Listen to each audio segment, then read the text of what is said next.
मंत्र है रोग को दूर करने के लिए। विद्वान लोग जानते हैं सभी, रोगान शेषान अपहंसि तुष्टा रुष्टा तु कामान सकलान अभीष्टान त्वामाश्रितानां न विपन्नराणां त्वामाश्रिताश्रयतां प्रयान्ति। रोगान शेषान अपहंसि तुष्टा। हे माँ, तू अगर प्रसन्न होती है तो सब प्रकार के रोगों को दूर कर देती हो, सब प्रकार के कष्टों को दूर कर देती हो। रुष्टा तु कामान सकलान। अगर तू नाराज हो जाती है तो सब प्रकार की जितनी भी चाही हुई जो कामनाएं हैं उन कामनाओं को भी नष्ट कर देती हो। तो आश्रितानां नवबन्नराणां, जो तेरे आश्रय में आ जाते हैं, तेरे पास आ जाते हैं, तेरे दरबार में आकर के मस्ता नभाते हैं, उन पर कभी भी किसी प्रकार की विपत्ति नहीं आती। और त्वामाश्रिता श्रयतां प्रयान्ति, जो तेरे आश्रय में आ जाते हैं वो दूसरे लोगों को आश्रय देने वाले बन जाते हैं। कितनी बड़ी बात है इस माँ की, इसकी इज्जतता की। इसी प्रकार अपनी उन्नति के लिए, इलेक्शन में जीतने के लिए, अपने अभ्युदय के लिए, अपनी उन्नति के लिए भगवती का एक मंत्र है। उस मंत्र का यदि लाखों की संख्या में उसका जप किया जाए, उसका संपूर्ण पाठ किया जाए, अवश्य मनुष्य सफलता प्राप्त करता है। मंत्र है ततो बभ्रे नृपो राज्य मविभ्रंशन्य जन्मनि अत्रैव जनयं राज्यं हत शत्रु बलं बलात्। यह मंत्र ये उस समय का मंत्र है जिस समय राजा सुरथ और समाधि वेश तपस्या में बैठे थे। मेधा ऋषि के कहने के मुताबिक तपस्या करने लगे थे और 3 वर्ष तक जो उन्होंने निराहार रह करके तपस्या की, भगवती माँ प्रसन्न हुई और उसके बाद भगवती ने कहा कि आप मांगो, जो कुछ चाहते हो तो वह मांगिए। तो राजा ने कहा था ततो बभ्रे नृपो राज्य अभिभ्रंशन्य जन्मनि अत्रैव जनयं राज्यं हत शत्रु बलं बलात्।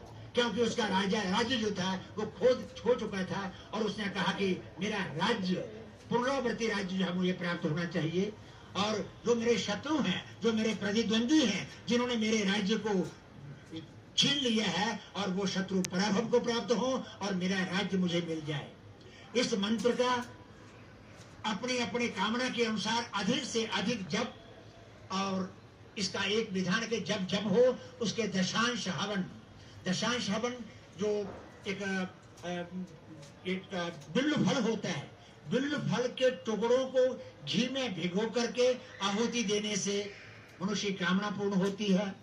लाल चंदन की टुकड़ों को घी में भिगो करके आहुति देने से मनुष्य की कामना पूर्ण होती है।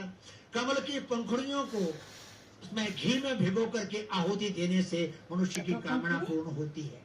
कमल। इस प्रकार भगवती के पास न जाने कितने भंडार हैं भक्तों के लिए देने के लिए, और भक्त उसको प्राप्त करने के लिए उनकी एक भावना चाहिए, उनकी श्रद्धा चाहिए, उनकी निष्ठा चाहिए, उनकी भक्ति भाव चाहिए। भगवती देने के लिए हर समय तैयार है।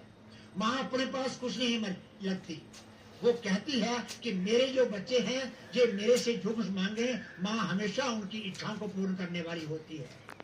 इसीलिए माँ का अपने जो माँ, ये सबसे पूरे संसार की माँ है, पूरे जगत जननी है, और अपनी माँ अपनी माँ का भी कभी तिरस्कार नहीं होना चाहिए।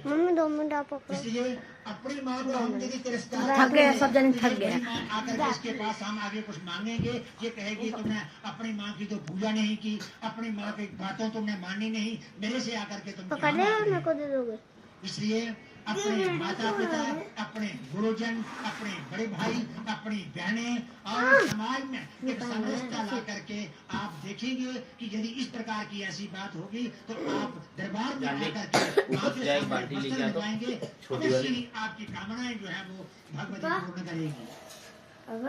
इस प्रकार भगवती के द्वार में आकर के आप बड़ी प्रकार से अपने एक मनोकामनाओं को पूर्ण करने के लिए, और ऐसी जो आद्या शक्ति है, कुष्मांडा भगवती है, इससे जब आप अपनी प्रार्थनाएं करेंगे अवश्य ही आपकी प्रार्थना को सुनेंगे। ये स्वर्ग का नजारा न जाने और कहाँ मिले या कहाँ ना मिले, दूसरा स्वर्ग किस प्रकार का होगा, लेकिन ये साइन बोर्ड के माध्यम से इतने प्रयास बंद कर दूं द्वारा ये किया गया जो एक प्रयास